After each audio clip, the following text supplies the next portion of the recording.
बोलो जयकारा बोल मेरे श्री गुरु महाराज की। गुरुमुखो, यदि तुम सद्गुरु की आज्ञा का पालन करोगे तो तुम्हारे ऊपर उनकी दया की छाया बनी रहेगी और तुम्हें कोई सांसारिक अग्नि नहीं जलाएगी। तुम्हारे हृदय में सद्गुरु के लिए दृढ़ विश्वास होगा कि वे मेरे अंग संग हैं, तो तुम्हारा पतन कभी भी न होगा। तुम दुख देने वालों के लिए भी सद्गुरु के द्वार पर प्रार्थना करो कि दाता उन्हें सुमति दे। क्या ऐसा हो सकता है कि 1 लाख वाले से 10 लाख वाले को 10 गुना अधिक शांति प्राप्त हो, परंतु जब इसके विपरीत ही दृष्टिगोचर होता है तो फिर तुम क्यों अपनी ख्वाहिशें बढ़ाकर अशांति के इच्छुक बने रहते हो। प्रत्येक वस्तु का प्रभाव अपना अपना होता है। नाम का प्रभाव शांति में और माया का अशांति में। अगर शांति प्राप्त करना चाहते हो तो नाम जपो। तुम्हारा भाग्य या अभाग्य तुम्हारे ही शुभ अशुभ कर्मों का फल है। वृथा मालिक पर दोषारोपण मत करो। कई कहते हैं कि हम शुभ कर्म करते हैं तो भी हमें दुख ही प्राप्त होता है। अमुक व्यक्ति करता भी अशुभ है कर्म और परंतु उसके बदले में उसे सुख उपलब्ध होता है। स्मरण रखिए कि ईश्वर अन्याय नहीं है।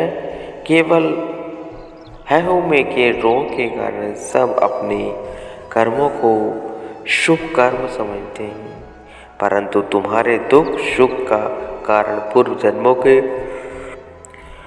जन्मों के कर्मों का परिणाम ही है। जिसने ममता का त्याग नहीं किया और समता की बातें करता है, उसे खरड़ या तो थोथा ज्ञानी समझो। कई सन्यासी धारण करके भी गृहस्थ आश्रम को श्रेष्ठ बतलाते हैं। उनके लिए यही करना पड़ेगा कि वे संन्यास लेकर पश्चाताप कर रहे हैं, या उन्होंने संन्यास का वास्तविक आनंद या स्वतंत्रता को नहीं जाना। वास्तविक आनंद तो तभी मिलता है जब बाहर से नहीं बल्कि भीतर से सन्यासी बनते हैं। कई पुरातन शुभ संस्कारों के बल पर आध्यात्मिक मार्ग पर चलना प्रारंभ करते हैं, परंतु यदि समय के सद्गुरु की शरण न लगे तो सफलता प्राप्त नहीं होगी। बिना सद्गुरु की शरण व कृपा के यह जीव माया के चक्कर से नहीं बच सकेगा। परमार्थ और स्वार्थ एक दूसरे के विपरीत है। स्वार्थ को त्यागोगे तो परमार्थ को प्राप्त करोगे। परमार्थ के इच्छुक से स्वार्थ व स्वतः छूट जाता है और सद्गुरु की शरण ग्रहण करने से उसकी में दूर हो जाती है। प्रभु कृपा ते बंधन टूटे, गुरु प्रसादी नानक है में छूटे। सब कर्मों को करने वाले प्रभु हैं। जो कहते हैं मैं करता हूँ, वह कार्य पूर्ण होने में बाधा डालता है। हावाभाव भी युद्ध संग्राम और खून खराबी करवाता है।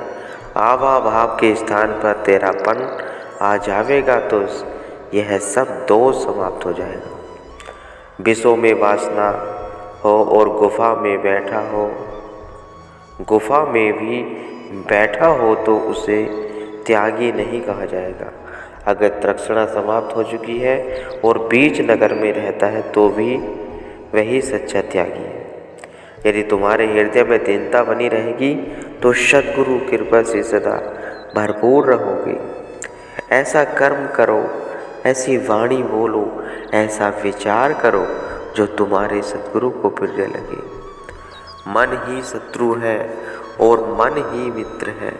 इसलिए गुरु शब्द से मन को सदा निर्मल बनाओ, ताकि शुभ कर्म हो और मलिन विचार उठे ही न, एवं मन को शत्रुता करने का मौका ही न मिले। प्रभु को विस्मृत करके सारे संसार का राज्य प्राप्त करो तो भी आप दुखों से नहीं बच सकते। यदि तुम अपनी बुराई नहीं चाहते हो तो स्वयं किसी के लिए बुरा मत सोचो। किसी की बढ़ाई उसकी दौलत पदवी या उसके अनुयायियों पर निर्भर नहीं, बल्कि उसके विचारों और कर्मों पर है। जैसे कि संत महापुरुष अपने नेक कार्यों से महापुरुष कहलाते हैं, न कि सेवकों की संख्या अधिक होने के कारण। रावण और हिरण्यकश्यप चाहे महाराजा थे, परंतु विचार नीच होने के कारण लोग अब भी उनका नाम घृणा से लेते हैं। प्रभु प्रेम के बिना जीव मृतक के समान है।